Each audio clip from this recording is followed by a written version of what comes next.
Okay, it didn't make its usual announcement, but I appear to be recording.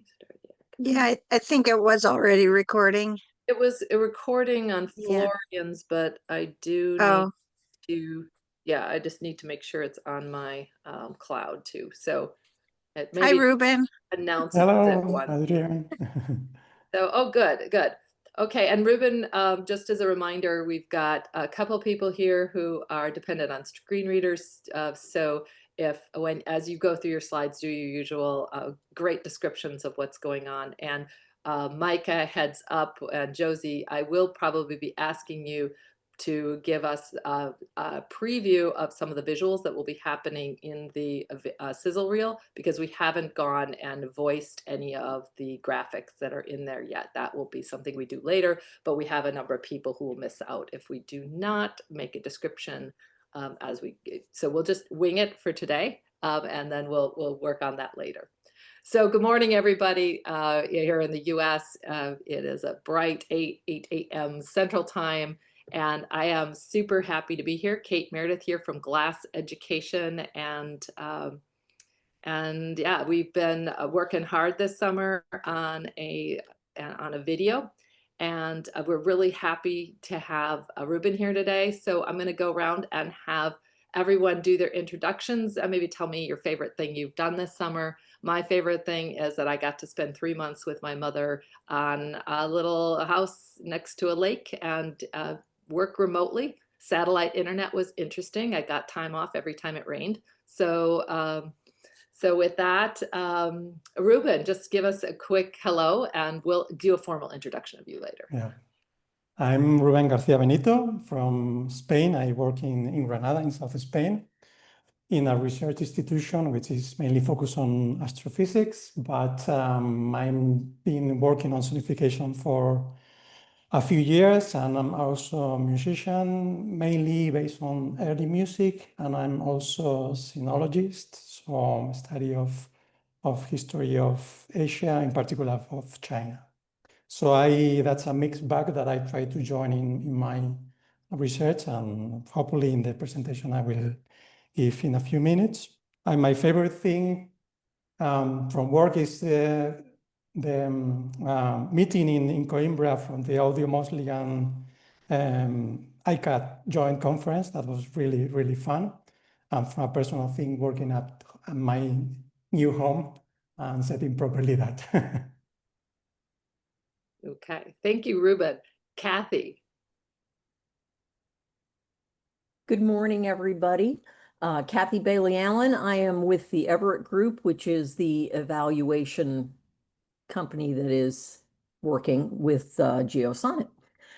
My favorite thing this summer was a cruise to Greenland and Iceland and the Orkney Islands in Scotland, and it was amazing. That's awesome. Awesome. And Steve, I suspect yours is similar, but go ahead, introduce yourself. I'm Steve Everett, and that is also my favorite thing that we did this summer. The one thing I would add is having Kathy next to me for the entire experience. So, yeah, the cruise was amazing. One of the big takeaways was a place called Skara Brae, which is a 5,000-year-old Neolithic settlement that was uncovered by a storm some years ago, 50, 60 years ago, on the Atlantic coast. And that's about the oldest stuff I think I've ever walked around in. But of course, I haven't been to the Middle East where they really keep the old stuff. But it was an amazing trip. So, All right, thanks, Steve. That sounds really exciting. yeah, it was fun. Adrian.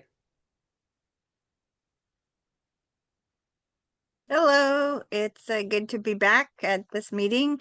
I'm Adrienne Provenzano. I'm an educator and musician interested in cross connections between different fields in STEM and the arts and humanities.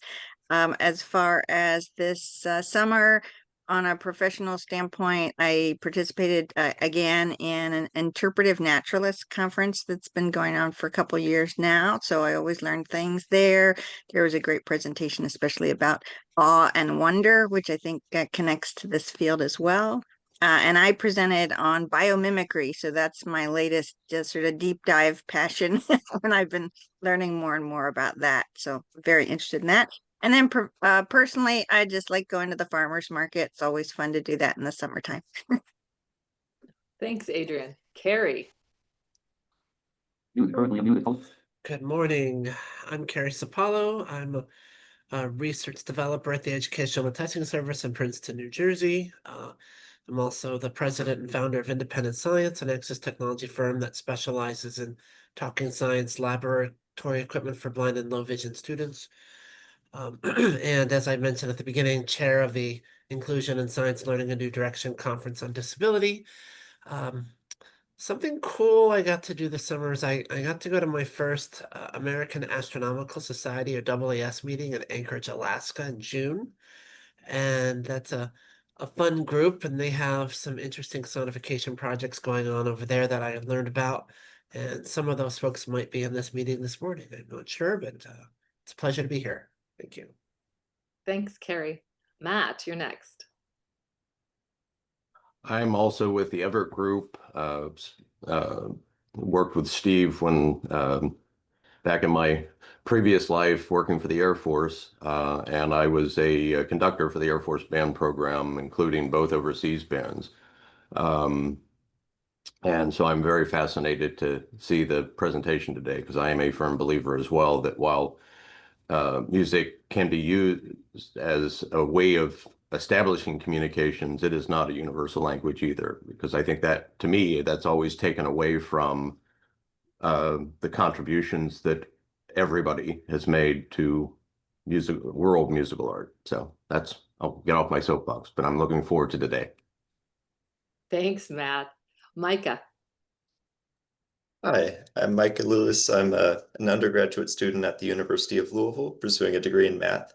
But I've become really interested in data sonification because of the music aspect and the programming aspect, and because my little brother is blind. Yeah, something that I did over the summer that I really enjoyed was I spent a month in New York City to do an internship with an organization called HarvestWorks, where we did like multimedia art stuff. And one of the projects that I did was pretty connected with data sonification. Yeah, and I had an interview with HarvestWorks a couple of weeks ago, and yeah, that's a pretty high-end group. So hats off. I become more and more impressed with Micah through all of his activities every day. So I look forward to them joining this group because I think they have some things to contribute, or we have maybe some projects that might be of interest to their visiting musicians. So Micah made that connection for us. So I'm just really thrilled. Cheryl, you're going to be up next. Hi, everyone. My name is Cheryl Fogelhatch. I founded a company called Museum Census. I do accessibility research and consulting for museums, and right now my main focus is on tactile media, but I still monitor the sonification. The coolest thing I'm doing right now is I'm curating an upcoming show this spring on the active power of touch, so art that anyone can touch. And so right now I'm based in Baltimore, and so I'm going locally to studios of artists and touching works and work samples and having really lovely conversations with artists about creating art in a tactile mode. And most of the artists are sighted and have not done so much of that. And so it's going to be an exciting project. And when the exhibit's on next spring, I'll probably have something I can show you write up about. Thanks, Cheryl.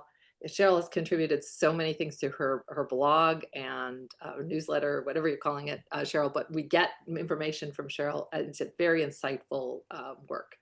And Robert. Good morning. Can you hear me all right? Yes. Cool. I'm Robert Alexander, a data sonification specialist with a focus on audification. So my PhD was on audification as a diagnostic tool for exploratory heliospheric data analysis, working now closely with Dr. Jay Verniero at NASA Goddard Space Flight Center, working with Parker Solar Probe data. The 24th encounter with the sun just came down, so I created a nice rainbow plot so you can see all 24 encounters. So I'm also looking forward to listening to that closest encounter to the sun. Working closely with Michael Hartinger in the HART project, and now Leaf in the Volcano Listening Project. So a lot of balls in the air. I really enjoyed ecstatic dancing in Chicago and the Bay Area over the summer, and also giving the presentation for the Sonification World Chat, where I kind of turned it into a little magic school bus meets the spaceship, and we all flew out to the sun and back. And there were only a few anomalies that we detected, but we got to the heart of them, and it was really fun. So, and then I followed up and met with some others from the Stanford group, and so there's even more connections happening from that. So, appreciate this group here. Yes, and if anybody missed July's meeting, we have a recording up, so just visit the website. Aurelio. Okay, greetings everyone. My name is Aurelio from, I'm actually at night here. So it's not good morning for me, so it's good afternoon since I'm in Indonesia right now. So I'm currently just a hobbyist in sonification and astronomy, but I did my master's degree in Erasmus, master's in astrophysics and space science. So something I did this summer is I don't think it's as impressive as you guys. I just went to the beach with a lot of my friends, and yeah, that's all. I think that sounds wonderful, absolutely wonderful. And you get the prize for the furthest time zone at the meeting today. Although, you know, Thank in you. all fairness, Australia definitely wasn't getting up for this one. So we'll be recording, and we're missing Fia and Gary and Jeff Hannum today. So Josie, say hello. Hi everyone, I'm Josie. I am a sound designer, music composer, sonification person, working with Kate, which is wonderful for this summer. So got to know Kate and Micah this summer. I think one of the coolest things I found out this summer was that one of the inventions that I've created for health tech using sound is actually going to be patentable. So that's where I'm kind of following up to see how I can build that and get the prototype into reality and that kind of thing. So it's wonderful to be here.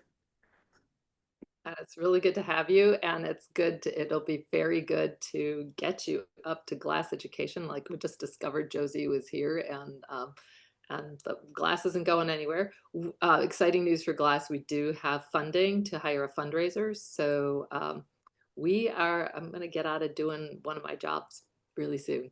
So fingers crossed, interviews are tomorrow. So we're on to community updates.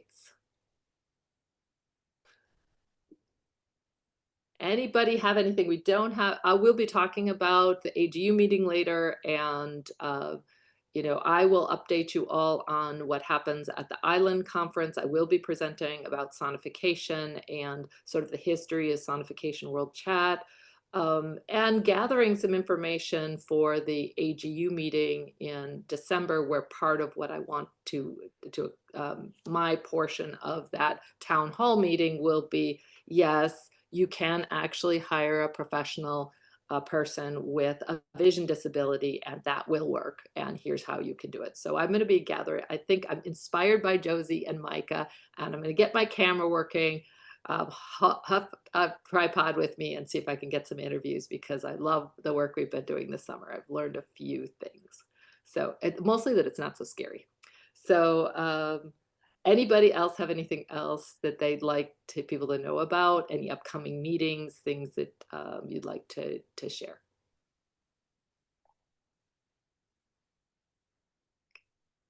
All right.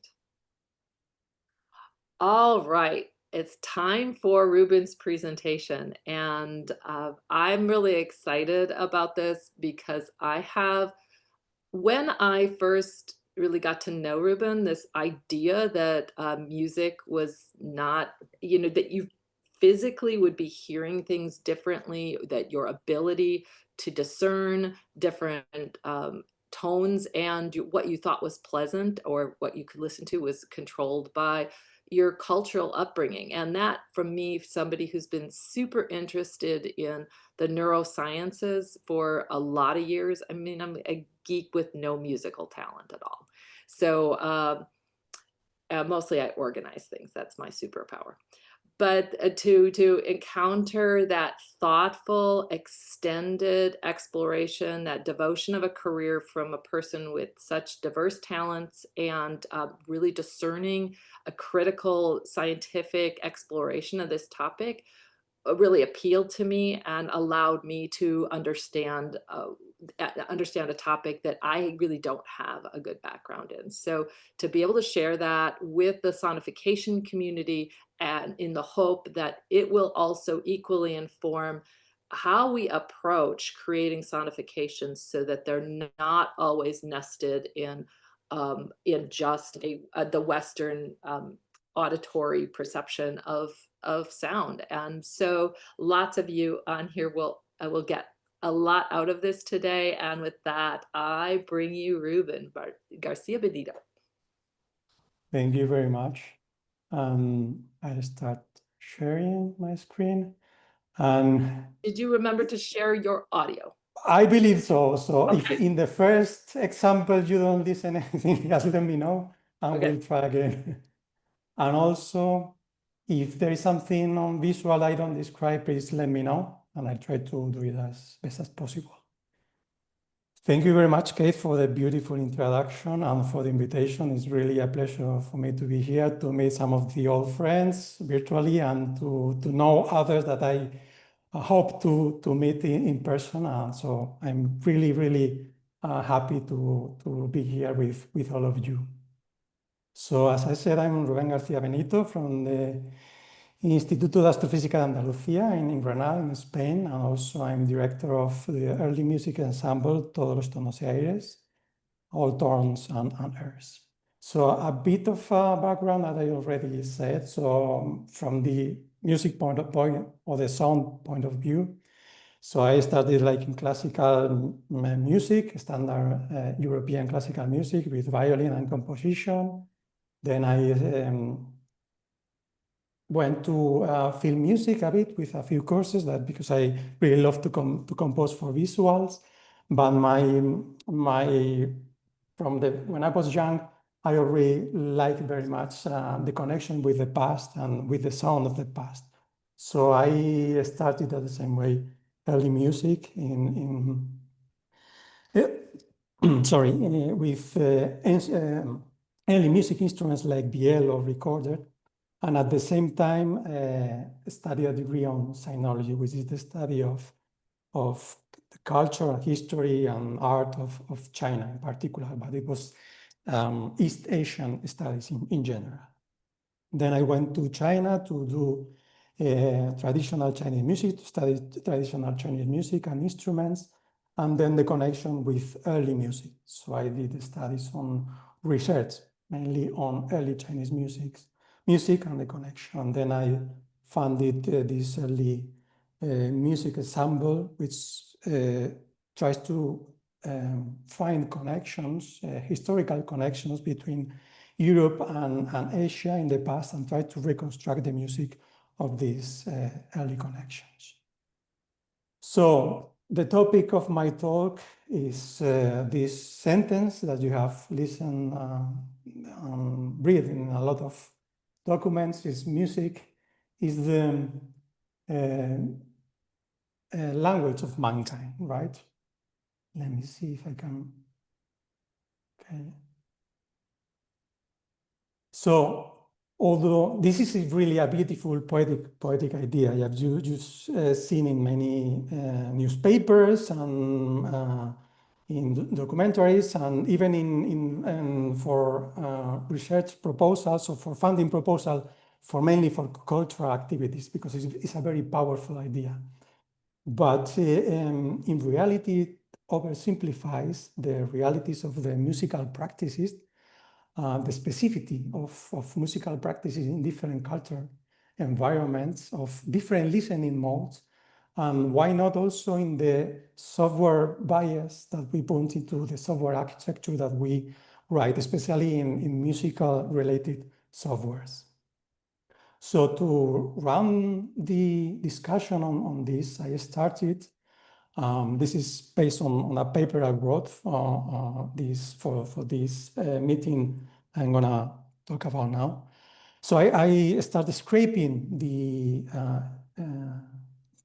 all the papers on the conferences of two of the most important international sound design and sonification related conferences that are based annually, which is Audio Mostly for one side and ICAD. So I scraped all the proceedings and papers on during the last 3 years with a set of keywords that are related to this cultural diversity of cultural studies.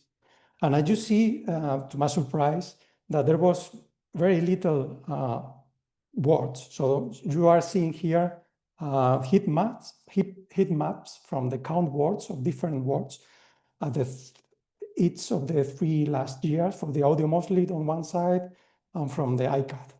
And both of them reveal that there are very few papers that address concepts like ethnomusicology, world music, non-Western, cross-cultural, temperament, tunings, diversity, inclusion in this regard. There are few papers that acknowledge these differences but don't go deep into this detail, except for a few papers which touch somehow these topics. Ruben, I'm just going to interrupt for just a second because I think this is such an important a piece that I'm just going to quickly describe it for people. So we have along the left-hand side a series of words. I'm going to read the words on the left-hand sides because I think that's important.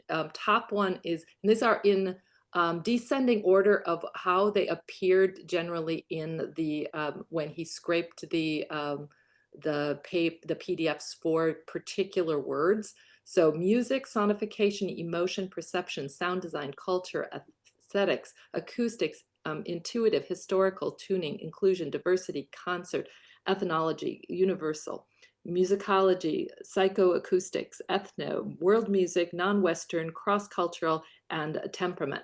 And then along there's a heat map that's logarithmically color-coded. And I don't think the specifics of this are necessary to get understand the rest of his presentation, but there are from 22 to 2024. Each one of those years, the number of times each one of those appeared is represented in order. So we have audio mostly and ICAD. And I apologize, Ruben, for that interruption. I just kind of know this group well enough to interrupt. Thank you so much. That was a really beautiful and appreciated description. Thank you very much. So as Kate described, that's a heat map with all this ordering of the words. And as I mentioned, these cultural topics are not addressed as much as I thought. On the other side, music and sonification obviously are the two most cited words by far, by 3 orders of magnitude in some cases. Music, as you see, is the most in the case of audio mostly, and the second most cited in ICAD. So music is like a shared framework that we use it seems that we use in sonification and sound design to describe or to relate our relationship with sound. So it's like a shared framework that we all use to describe all these differences and aesthetics and different topics on emotion to make these comparisons with sound design and sonification. So I'm going to use here music as this shared framework in order to discuss a bit on these different differences in the cultural aspects of sound. I'm going to use sometimes Western versus non-Westerns, but these are very non-accurate, obscure terms.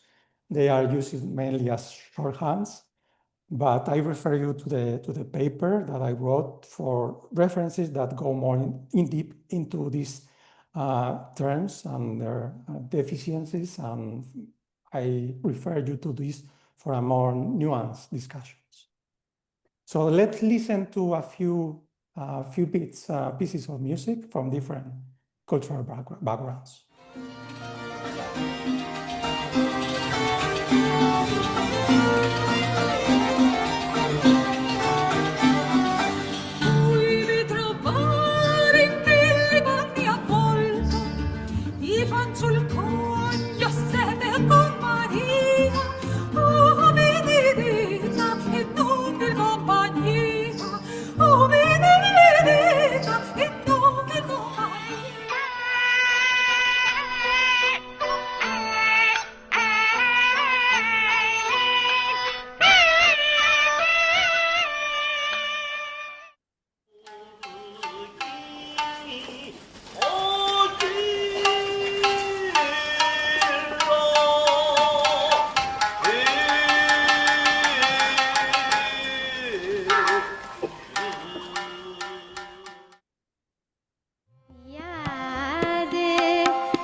I hope you listen to these pieces.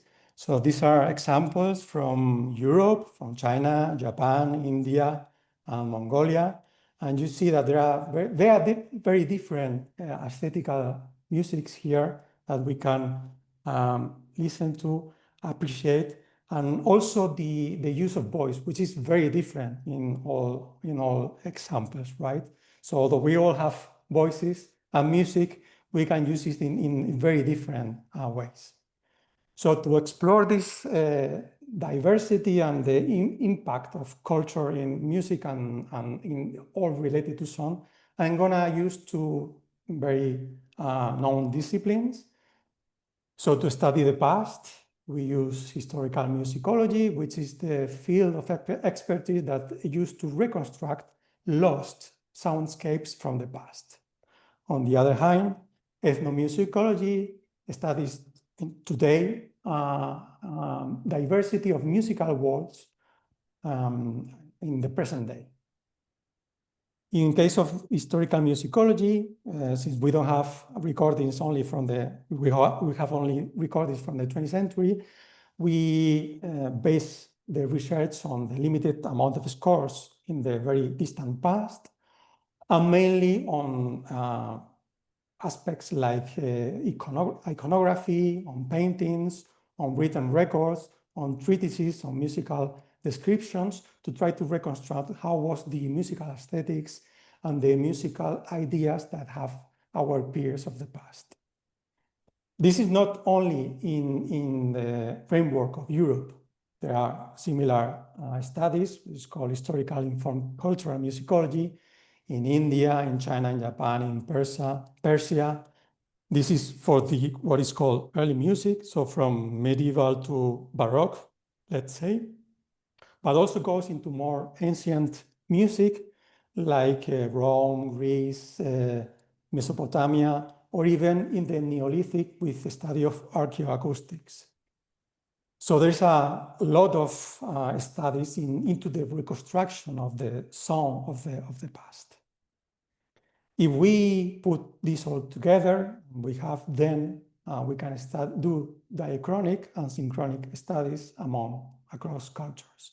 So we can study culture across time to see the evolution of aesthetical ideas and music across time, but also do a synchronic. So study different cultures and the difference at the same time from culture A to culture B, and see what are the difference in musical aesthetics and thoughts.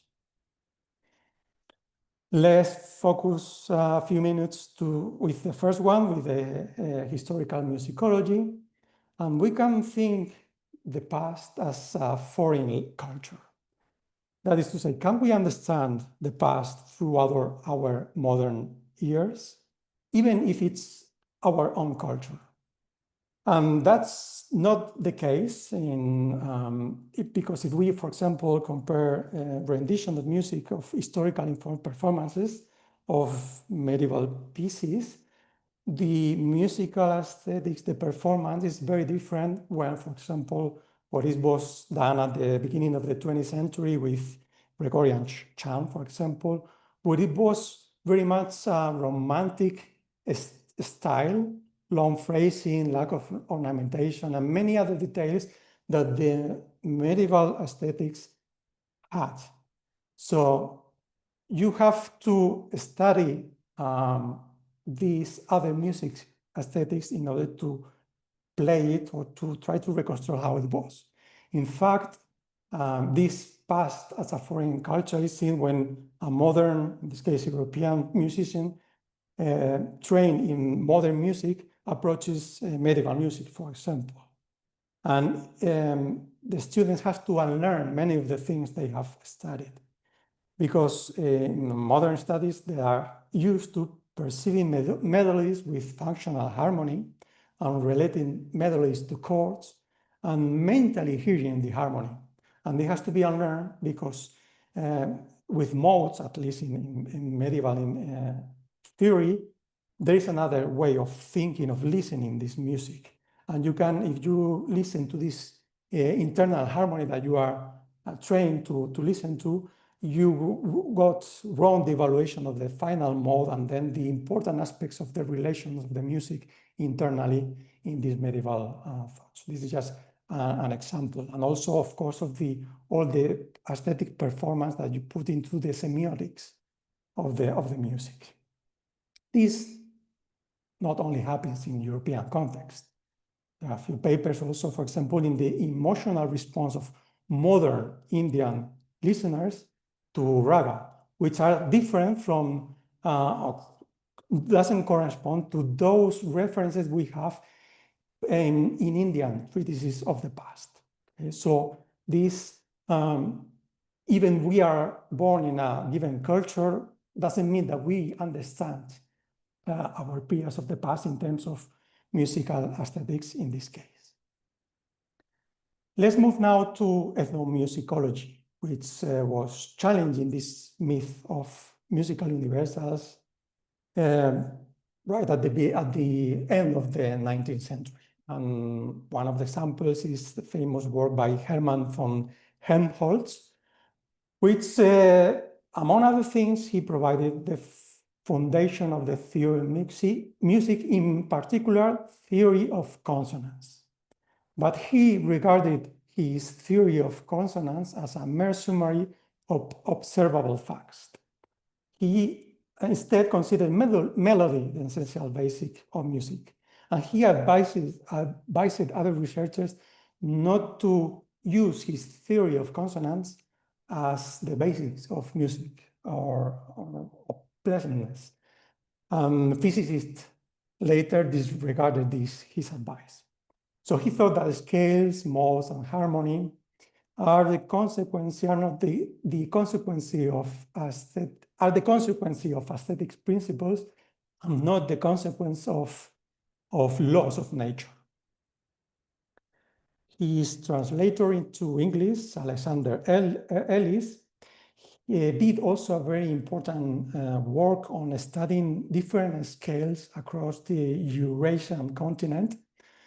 And he found that music scale is not one, not natural, and not even founded on the laws of constitutional musical sound, but very artificial and very capricious.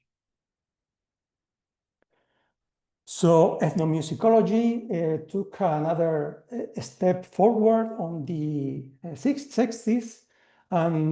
Studies found that only studying sound, so sound notes and the relation between sound, was not enough to understand the cultural concept of music. It was needed a three-part model, which besides sound, behavior was important, behavior in the sense of the action and social practices surrounding the music making, and concepts, the ideas, the beliefs, and the meanings about music held by a culture. As an example, music associated to death is not understood in the same way in different cultures. With all the knowledge and the works of ethnomusicology in the last 3 decades, a number of papers in the last decade have put forward all these results to try to find these musical universals. There are like 70 putative statistical universals that are common to music across the world. However, they are very broad, they're basic, low level, let's say, like some of the actions of music are explained by physiology, like the length of the vocal phrases, because our capacity of the lungs. But this doesn't explain music as in general, all the differences there. And also they are statistical, not universal. They are statistical universal. They are served by a number of cultures. You will always find a set of cultures that doesn't share a set of these statistical universals, right?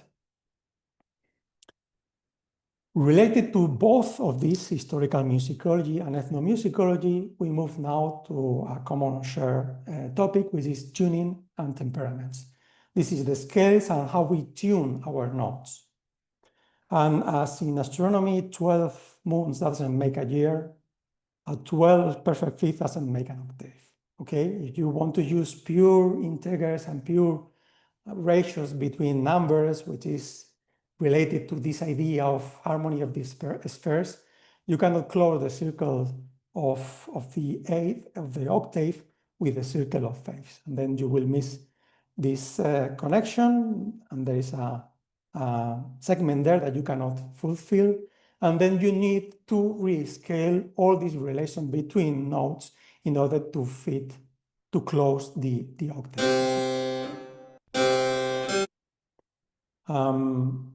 So for example, using these different tuning and temperaments in early medieval period, because of the temperament and the music aesthetics, the third interval was considered a dissonant, a tension, while in Renaissance period, because of the Minton temperament and also the change in musical aesthetics, this third interval was considered sweet. This was in Europe in the Renaissance.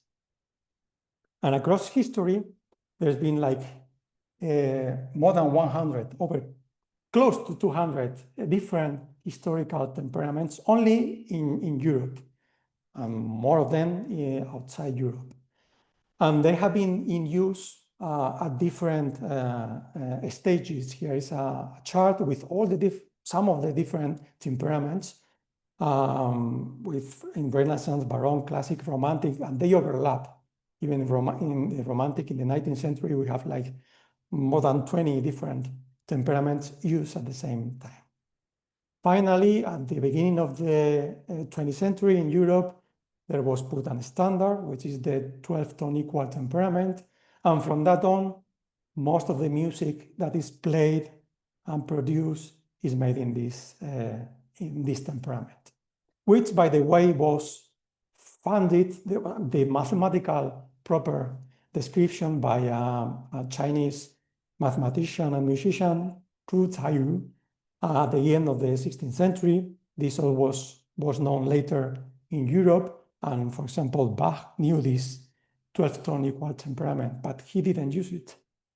So here's a bunch of another chart with this relation between notes using different temperaments. So the third and the fifth and the sixth will have different relations in different temperaments. So each own temperament will have its own particular flavor, say.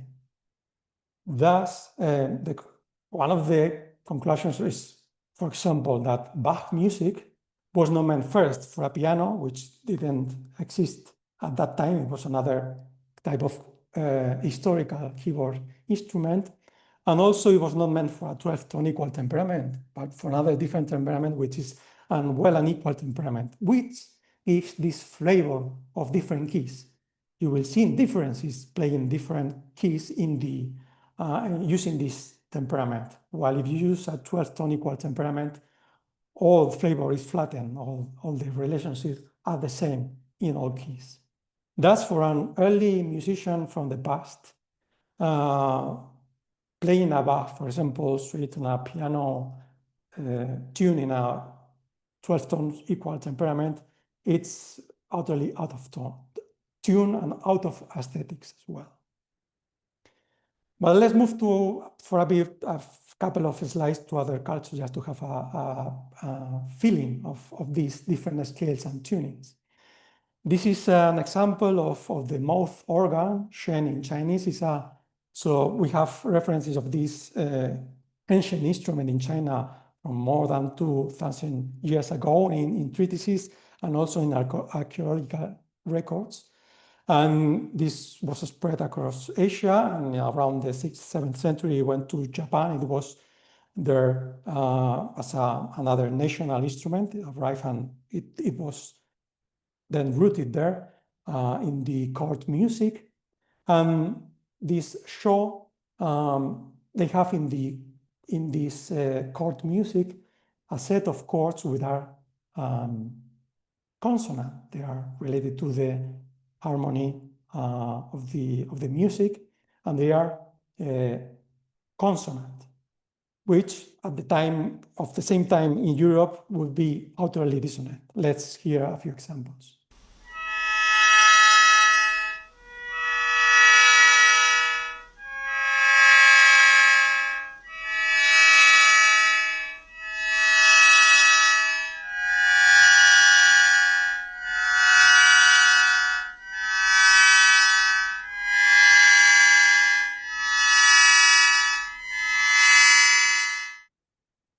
So we'll go to this topic of consonance and pleasantness in a few slides. But let's first finish with another example from the famous gamelan, in this case the Javanese gamelan, and with one of the many scales they use, in particular the slender scale. I have here a diagram with, in the lower row, there is a line, a segment which is divided in 5 different segments, because the slender scale is close to a 5-tone equal temperament.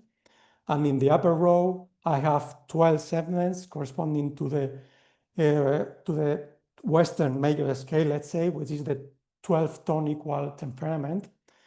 And there are lines that go from top to bottom, and you see these dots of the different segments between the 12 and the 5 notes. And you can see that there are no alignments between the 12 notes and the 5 notes below.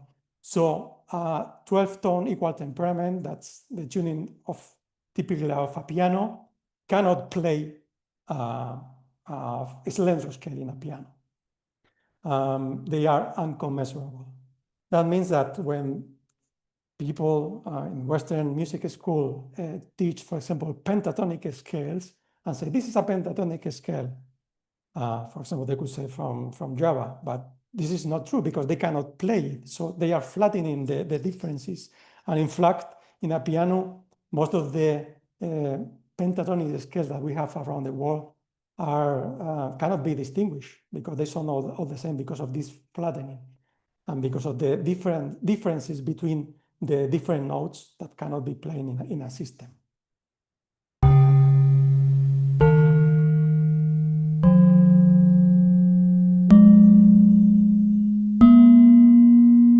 So this is the slender scale, or one of the renditions of the slender scale. And now let's listen to a particular piece with all this scale and all the aesthetics of the Javanese gamelan.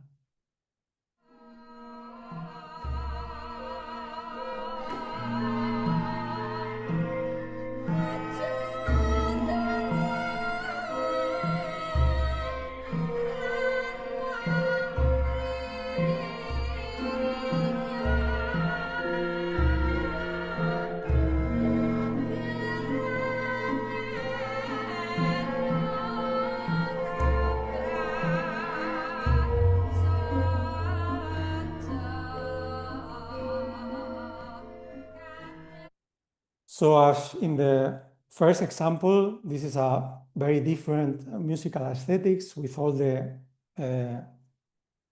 let's say, things that you need for music, like scales, tuning, phrasing, all the aesthetics that involves a musical performance. Related to this and summarizing all these examples that we've seen, what about this idea of consonance and aesthetics, which is related to this universal language somehow? So studies, yes, analyzing all these putative musical statistics and all these differences, they conclude that the preference for consonance over dissonance is not universal and probably develops from exposure to particular types of polyphonic music. And also that the music pleasantness is not universally shared, but strongly depends upon habits. In a very easy analog or metaphor, is like in flavor, in cooking, that across the world we have different tastes, and you might like very much spicy or very like chow tofu, which are very smelly kind of tofu, or very aged cheese.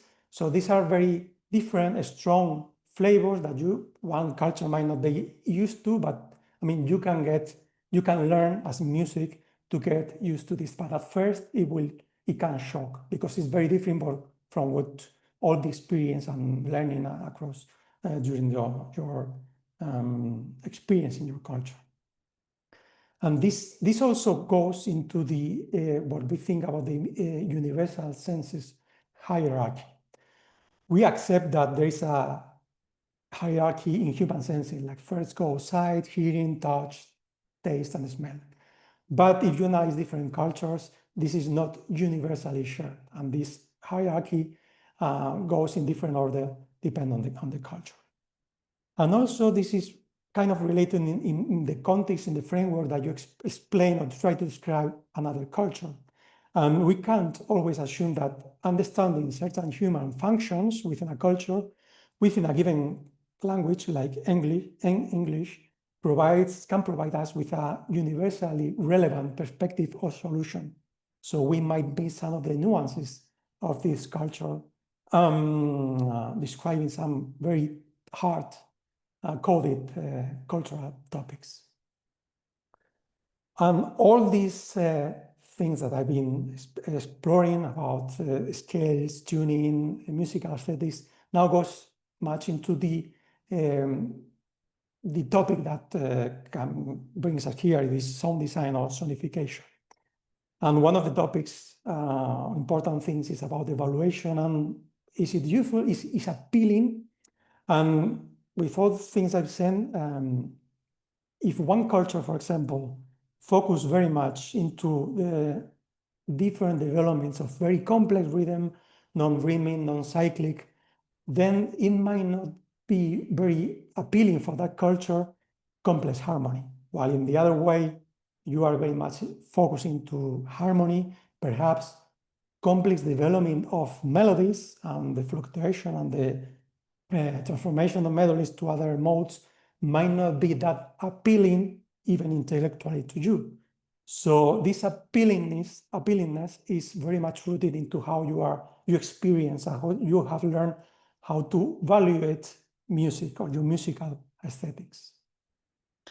And this is very much hard-coded even in our language and movements. For example, in Chinese, the past in words is put in words as in front of you, while the future is behind. And this is hard-coded also in how you gesture when you speak. When you speak about the past, you move forward like in front of you. If you are doing some kind of human interaction computing software, then you will need to adapt this to different cultures because maybe the gesture in expressing time goes in different ways, as well as musical mappings. You are sonifying gestures, for example, for timing or other different mappings might be different across cultures. In a more musical framework of these mappings, for example, these very beautiful low bass chest notes like this one.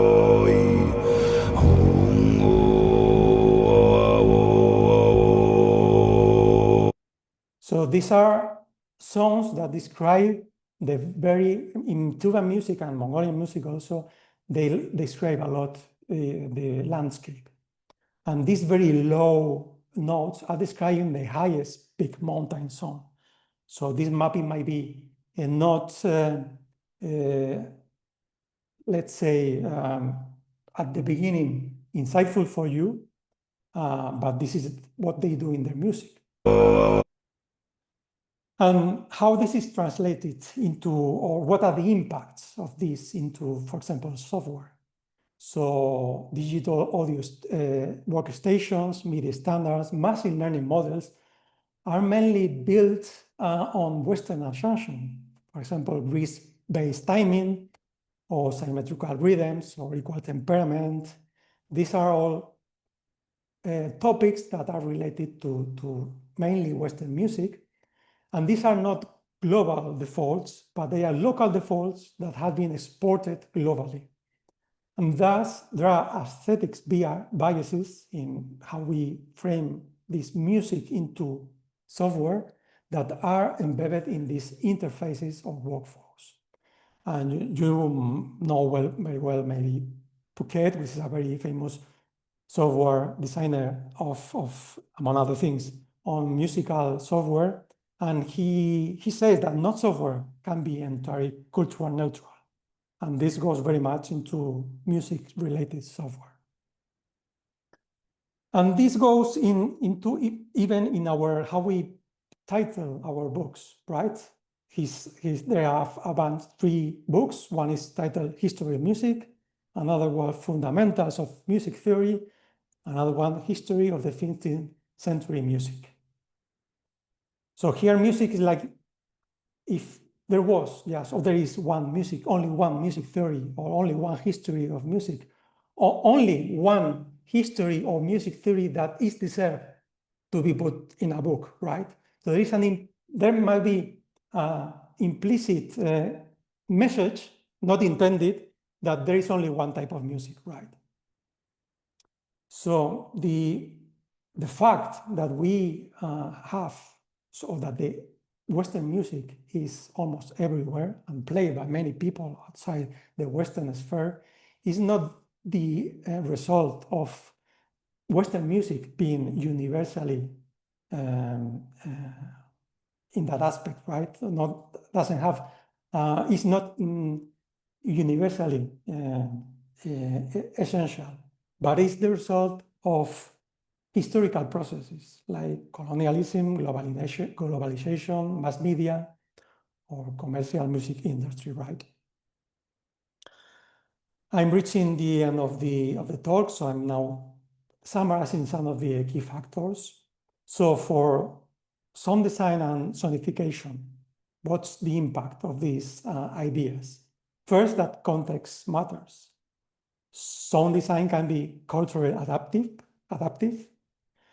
We can put more effort or adding more into the evaluation protocols to be more diverse and find that both in audience and the aesthetics frameworks that we put, there are differences.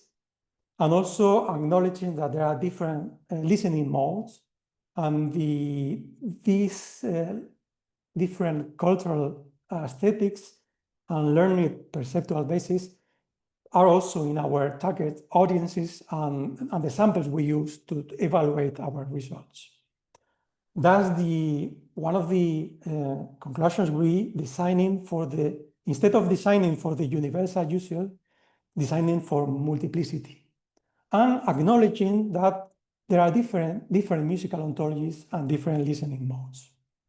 So we could ask when we work in our sonifications, in our sound designs, in our evaluation, what are the listening modes that we take for granted? What are the aesthetics that are encoded in our software or design? Is there universal good acoustics? And what are the possible multiple cultural logics around the design of music, of sound design, or the sonification? This is not abandoning the beautiful idea of the connection that we all have through sound. This is about enriching it. So take home messages, do not panic. You don't have to do it yourself. You are an absolute expert in your musical aesthetics, in your evaluation, in your own culture.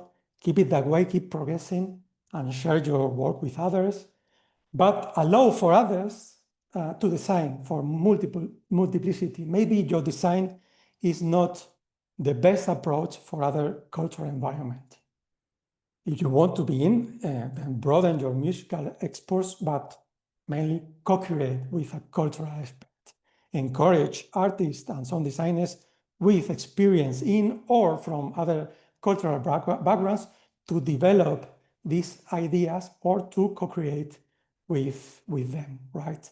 Don't flatten the difference and cultivate it.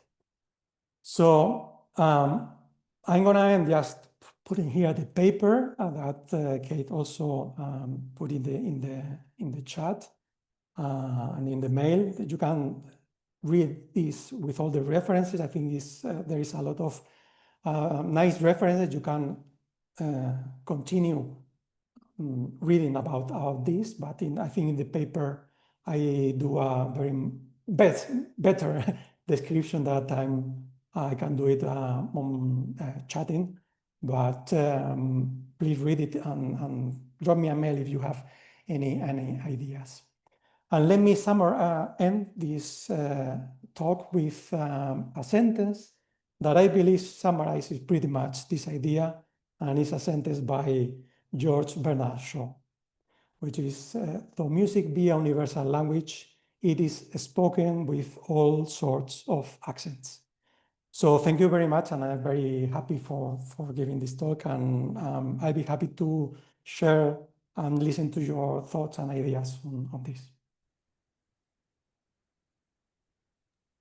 Thank you, Ruben. That was excellent. I really appreciated the fact that you brought those things together, because it does seem very overwhelming, particularly to somebody like me, about how then do we encourage, what do we do with this information, and the idea that, particularly of not flattening the experience or the cultural differences, but designing in a way that allows for others to take your work and adapt it. And I'm not sure how that's done on a programmatic end, but I open it up for a few questions here, and then we really do want to preserve some time for going over the sizzle reel, but we have time for a few questions. So you could stop sharing your screen so we can see everybody well here, and then we'll see if anybody has a question. Just go ahead and unmute and step right in.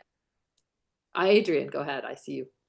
So this is very thought-provoking. So thank you for continuing to do your work in this area. I know you've been thinking on these things for a while, so it's great to see how it's evolving. One of the things I was thinking about in terms of connecting it with astronomy is there's a product called Stellarium that's used in a lot of planetariums.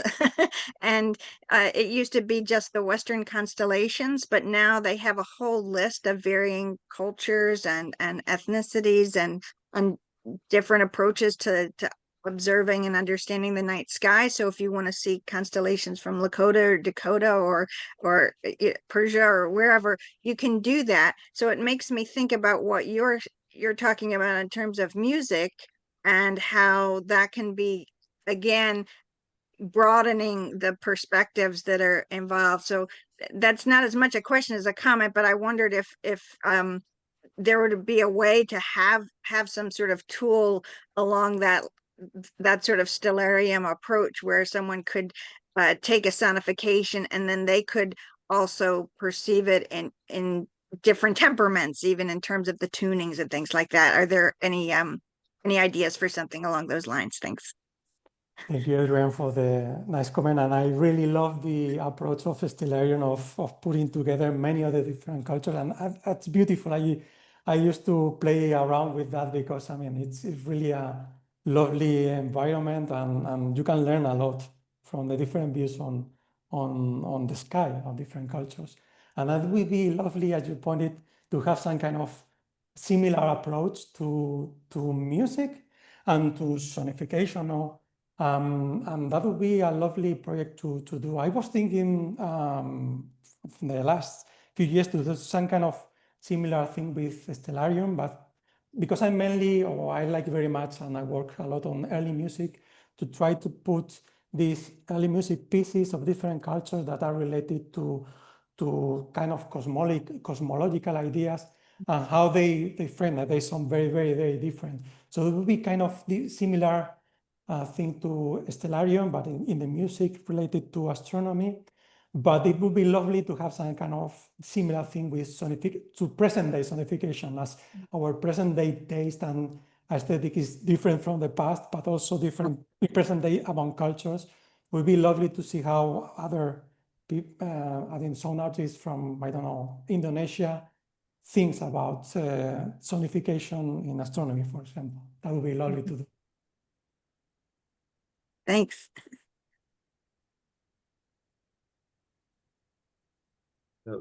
I really enjoyed the presentation. I think there are a lot of really interesting points. one thing that I really enjoyed was that you said that music is learned and that we can actually grow and understand someone else's temperaments or someone else's aesthetic choices in their music. What are some ways that you think would be best for us to learn to appreciate these other aesthetics? Well, I think musical exposure is one of the most important things. Like we do in music school, that we listen to many different pieces from our own culture. I think going to concerts or in your Spotify list to try to broaden your different list from other pieces and just broaden that listening mode. You don't have, I mean, we don't have to be an expert. I mean, it's impossible to be an expert on each different culture and appreciate all the nuances. In performing takes a lot of years to develop that nuances in performance. But in listening, I mean, it can be grown in a more fast way.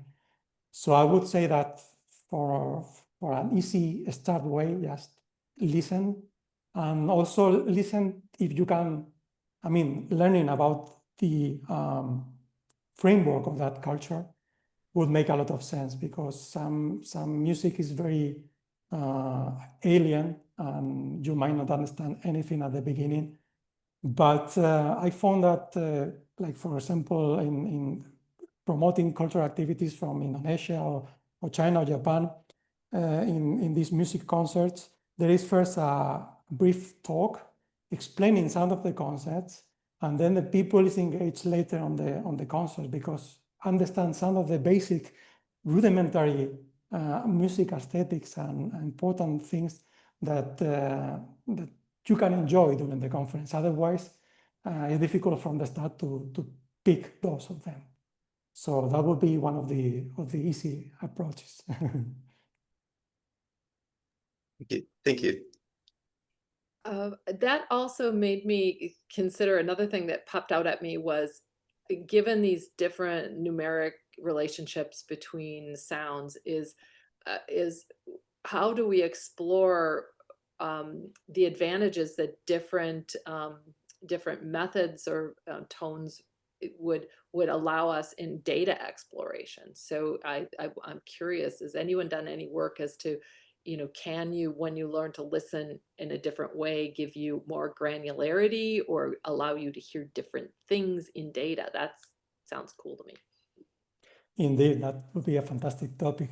There are a few works exploring more on the aesthetic end of the sonification. So let's say using different scales, different instruments, that's more for the aesthetic end of the sound design, which is very important, as I said, because some cultures might be more attracted to a particular whole framework of timbre and musical practices, right? The other thing is how a particular, let's say, temperament and musical scale can broaden up some particulars of the data. There are a few, indirect ways in some papers exploring this, like, for example, using chords versus notes. And so it's not directly studied, but indirectly is there, because it's exploring different types of thinking of music, right? So it would be nice for others that have their sample around. We cannot see how, I don't know, a Japanese slender scale would play in a sonification in a sample of Indonesian listeners, because we don't have them, right? They have to do it on their own cultural background. So it would be nice for others to take these ideas and try to play with them.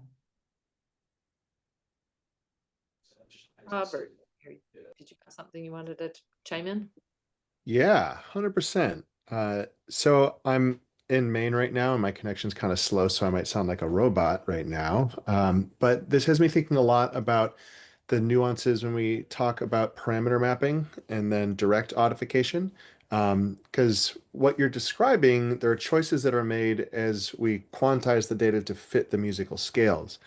With direct audification, so for example, the work where we were listening to the hum of the sun and then listening to the harmonics and the prevalence of each harmonic to identify the origins of the source regions of the solar wind, there we were listening to the raw data in the harmonic series as it emerged from that raw data.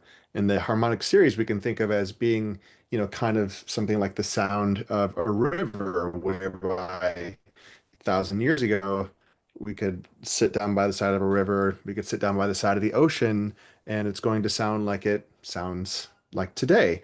There is this kind of we call it direct audification for a reason because we're listening directly to the raw data as it comes out. And then there are other decisions that get made in terms of, am I filtering it? And so now I'm thinking about when you're kind of customizing data for different aesthetic temperaments. With audification, I'm often thinking about what's the tolerance for noise or discomfort here. And so if it is something like that solar rotational hum, on top of that hum, there's going to be a whole if I actually just listen to the raw data, there's all of that noise and turbulence. And so, if I'm going to like a noise conference, like, heck yeah, I'm going to leave all that chaotic turbulence in there. But for most audiences, I do have to apply a level of soothing to that higher frequency content. And it makes me wonder about, different places in the world where they have more chaotic, discordant music. People have listened to gamelan and it has harsh crashes. Are they going to be more open to hearing some of those harsh uh, edges of the solar frequency spectrum? I don't really know. But it has me, yeah, it aligns with the audification work in that way, and that there are still lots of decisions that are made around how things get crafted for the aesthetic representation. Thank you very much, Robert, because I think you put it beautifully in the audification part that at the end, we all use computers, programs, workflows, and the decisions that we have to make. And you describe it. At the end, you have to work on this result of the sound, on the aesthetics, and you put it differently for an audience. If you go to a conference with contemporary music, you will put all these harsh noises. But if you go to a more outreach event, you may tweak that. So there are always choices, and that harsh mode, as you put it, maybe in a gamelan or an Indonesian framework would work beautifully, or they would do another of kind of filtering for another set of frequencies that they appeal most. So at the end, I think there is always some kind of decisions culturally based on that part. But thank you for the example. That was beautiful. Okay, and with that, we are going to have to close here. I strongly recommend you reach out to Ruben and ask more questions, or if we need to, let's have an office hours at some point, because I think this is really interesting, and it goes also to our next conversation, which is getting ready for the AGU meeting in December and town hall, and really taking on this task that we have at GeoSonNet to try and encourage more collaborations and more multidisciplinary collaborations, so that we do address these cultural and we broaden how we're thinking about sonifications. And the point Robert just made about audifications, and in combination with our presentation here, really made me think about the choices we're making and how we can encourage more, and the education parts of this, teaching, it goes back to Fia and Adrian and the Learn group, that we've got lots of openings. So with that, I would like to go, I'm going to go over to our sizzle reel, and Josie or Micah, who would like to give, because you've seen this, listened to this way more times than I have. They're responsible for both the interviews, organizing interviews, and editing, and they've done a really great job. But can you guys, who would like to give just a general of some of the visuals that we'll encounter in here that we don't have described yet? Somebody like to do that? So let's see. I know that we're going to be seeing a planetary transit. I think it's Venus, and that one comes from Robert. Then let's see. I can take a look at some of the descriptions of the clips that I have to find the other ones. And we could listen to it twice and then describe it afterwards too, and then listen to it again. So those are a couple of approaches for doing this. Get ready to share.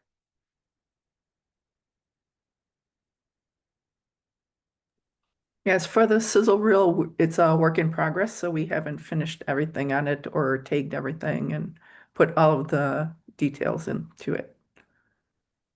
Okay, and I'm going to go with this one that was uploaded last night. Is that, again, confirm, please, for me that that is correct. And is everyone seeing my screen?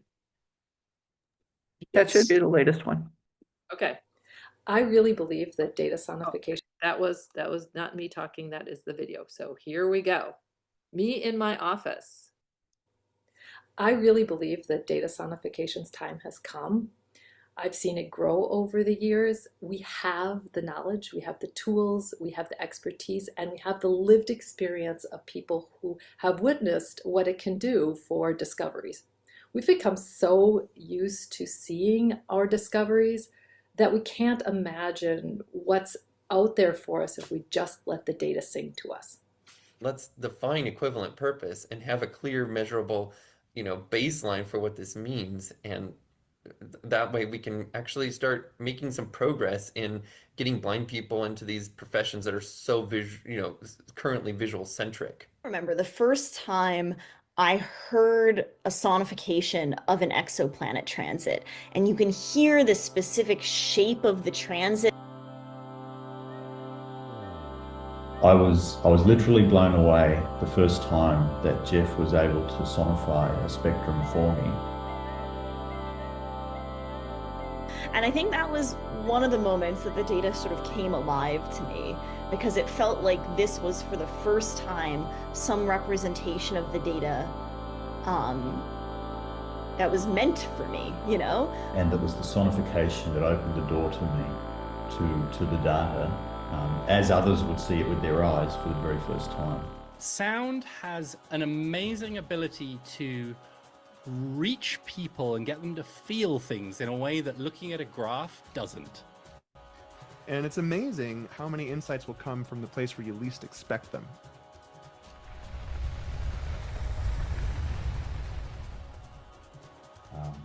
We have ears for good reason, and our hearing and our auditory pathways are complementary to, and in some aspects superior to, visual perception.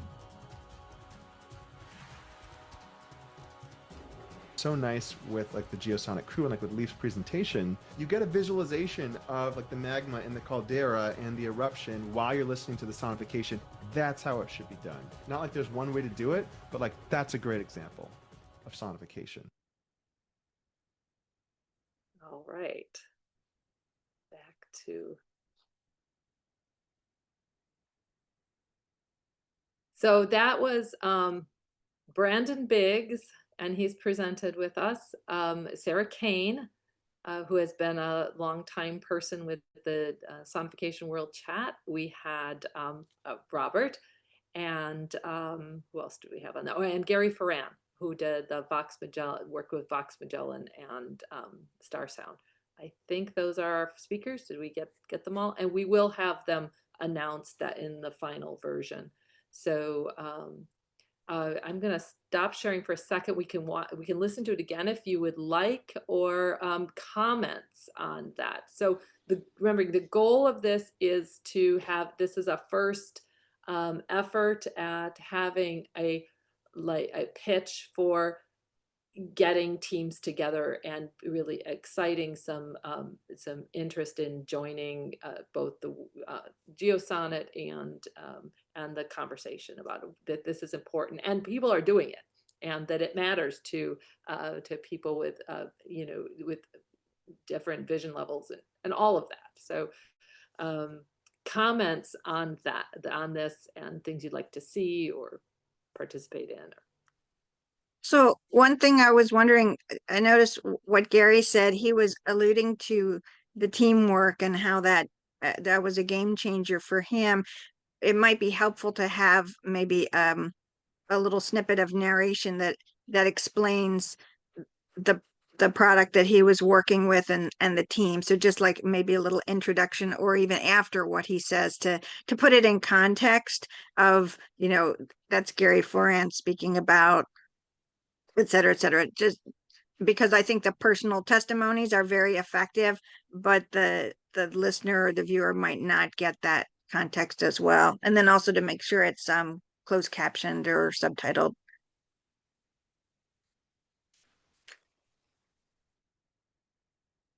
That's really good. So I'm struggling with this the conflict, the tension between we want a, you know, short something, and then we want I want a video of that gives all of the context. I think we're going to need that.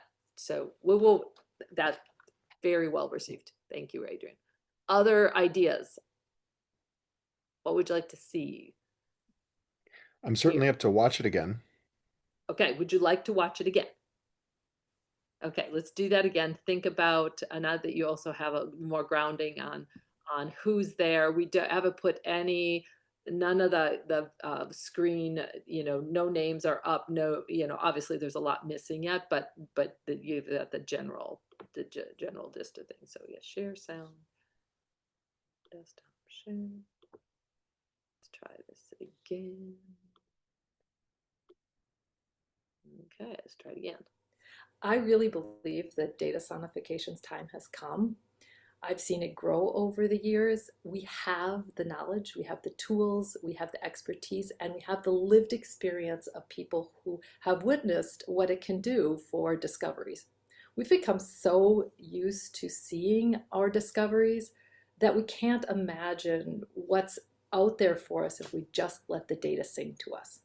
Let's define equivalent purpose and have a clear, measurable, you know, baseline for what this means, and that way we can actually start making some progress in getting blind people into these professions that are so currently visual centric. Remember the first time I heard a sonification of an exoplanet transit, and you can hear the specific shape of the transit.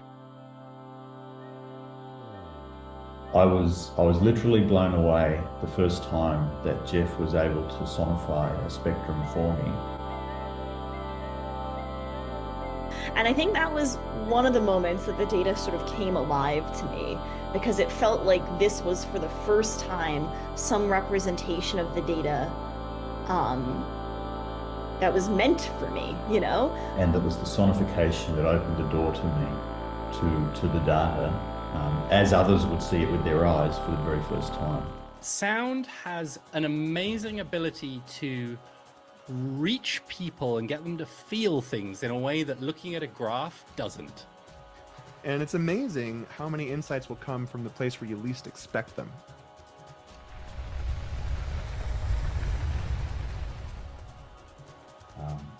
We have ears for good reason, and our hearing and our auditory pathways are complementary to, and in some aspects superior to, visual perception.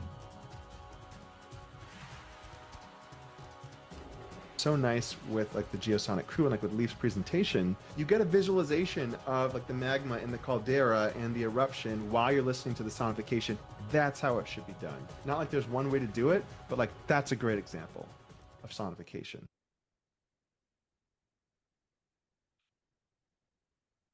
Okay, back to us. Right. I will just beautiful work. First of all, interweaving all those clips to create the coherent message. Kate, after you speak, the first clip, I love that message, and it kind of lands with me up here in terms of it starts more in this intellectual space. And I notice that Sarah has this, like, what really hits my heart is when she's saying it's like the first thing that was meant for me. And then also Gary has that talk about the superiority of visual perception. Duncan, I feel, is delivering a bit more of a core message. So just kind of off the cuff, I have this sense that when Duncan is speaking, he delivers this kind of like really quick soundbite about kind of like the value proposition. And then I feel Sarah landing into the heart. I would actually take the first one that comes after the intro and put it a little later because it feels like it's a bit more of a nuance. For the intro itself, It feels like you might be reading from the screen. If you re-recorded and you did a reading and then delivering, a reading and delivering, and then like a slight edit to dial them all in, I think it could be more impactful to have you looking at the camera. There is some research that shows that with videos, when people feel directly addressed, that there's a higher retention if the person's looking directly into the camera, as much as maybe you don't want to go back and re-record all that, and the first take was fine. So this is just kind of like in the weeds stuff here. But that's my primary feedback in terms of the order of the operations and just some thoughts. Yeah.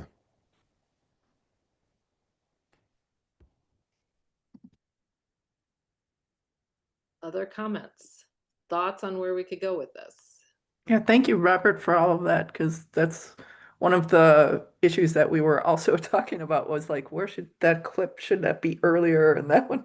So I thank you so much for your input, because that really helps us see it beyond our own eyes when we've been looking at all of like 5 hours of different interviews and trying to figure out like, okay, this one here and this one there. And there's been a lot of late night meetings between Micah and myself trying to figure this out. And we've only had like a week to do it. So thank you so I know much that for your, feeling well. yep. Yeah, we came up Yeah, with happy to jump on another call as well with Oh, the team. that'd be great. Join the team. We've got a Slack channel called Sizzle Reel. Everyone get on, and we will expand. But yeah, this was an idea that came up in July. And then I tried to do some starts on it myself in July, and then got smart, and Micah and Josie jumped on in August. So this is really this is 3 weeks. We've done 5 interviews and a lot of editing. So this is a start to this. I would like to have another version ready for the Island Conference. And so we've got so many things.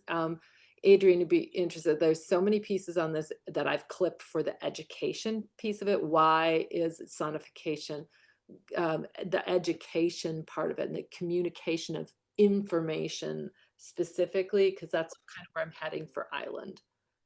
So yeah, there's at least 4 more videos in here in amongst the materials that we've gotten. There's a lot of great people talking. We would like to get more as we've gotten excited about what people are really saying. And all those Europeans were on vacation in August, so we've got the people I've reached out to in Europe are getting back online now, and gosh, they're so smart over there. And we'll get more interviews done too, because I'm enjoying this a lot. So well, it would definitely be worthwhile to have something along the lines about education, because we've discussed a lot in this group in the Sonification chat that if you want younger people to be using sonification when they're older as researchers or whatever, then they need to develop those skills in the same way as developing graph reading skills and other skills. And also that it's a great tool for learning and for their own creativity and expression. So there might be a way to fit that in to one of your conferences to focus on that education component, because we're also all lifelong learners as well. So people that have been doing work in a particular field, they may now want to bring sonification into what they're doing as well. Thanks. And Ruben's comments or things he said about in his presentation about we can learn to hear the music. And I think I'd like to hear more about that. I'd like to get some good clips about that.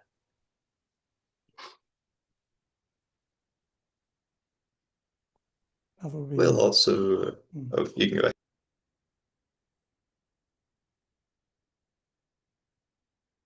Ruben, go ahead. Yeah, that would be lovely, but I guess you are constrained by the time. I think the content is now really beautiful. I like very much how you made the video and the content, and with the comments with Robert and Adrienne also on the order. I think it will be really we will make really impact.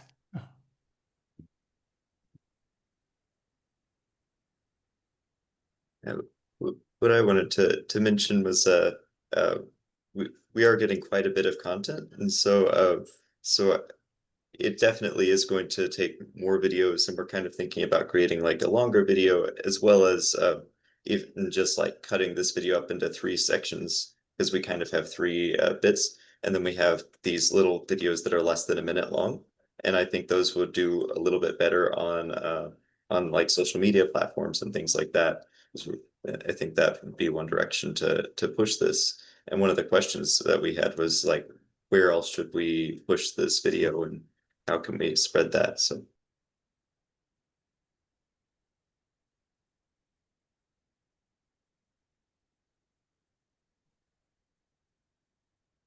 Yeah, we're all too old here, Micah. We're gonna have to.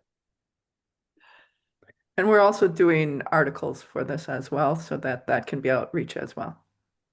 Well, since accessibility is obviously a core aspect of the video, maybe looking for social media outlets that connect with accessibility issues would be a good place to start. Even something like the Perkins School for the Blind probably has something along the social media line. So, you know, sharing it out and then seeing who shares it further, or who connects with it that way.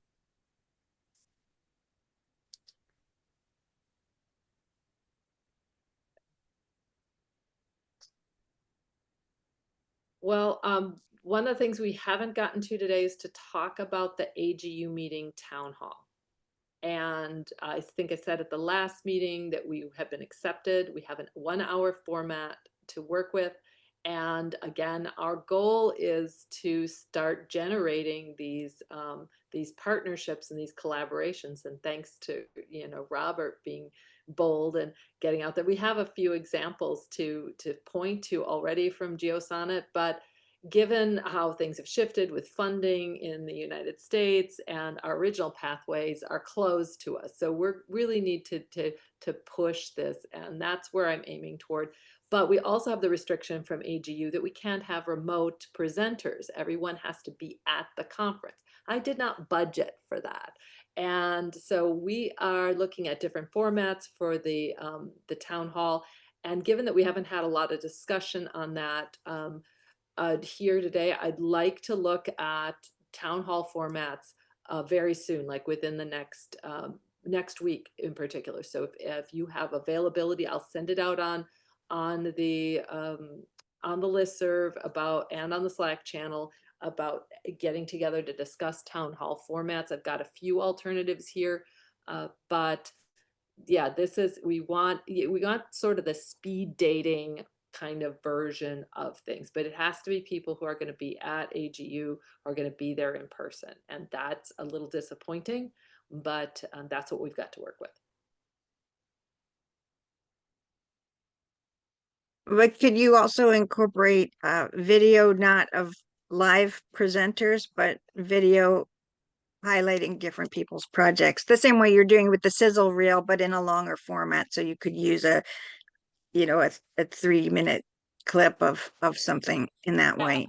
We might be able to, we definitely can do something like that, where we could, for the speed dating piece of it, well, they're not here, here's their thing, and here's their representative. You know, we could, if we wanted to do something like that, where we're going, yeah, that's a good idea, Adrian.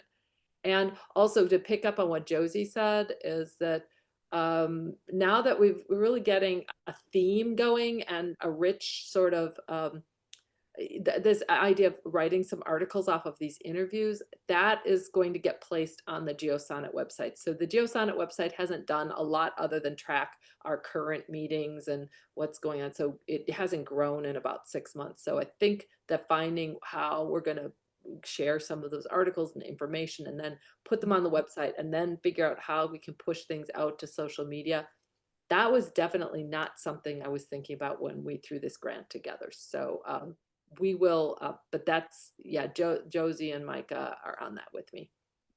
Yeah, we'll also probably put it on LinkedIn and different websites and things like that, different platforms for that article outreach.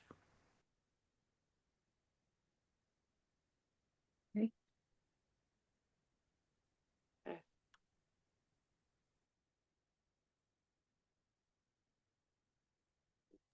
And we're certainly open for everyone's suggestions and advice and comments, and saying, oh, you should change this, because we would appreciate all of the constructive, critiques as well. so that we're making it as best as we can. And so another reason to join the Slack channel, because that's where we'll throw things as we have comments. So if you have not signed up, please join us. And with that, I'm going to hit stop recording.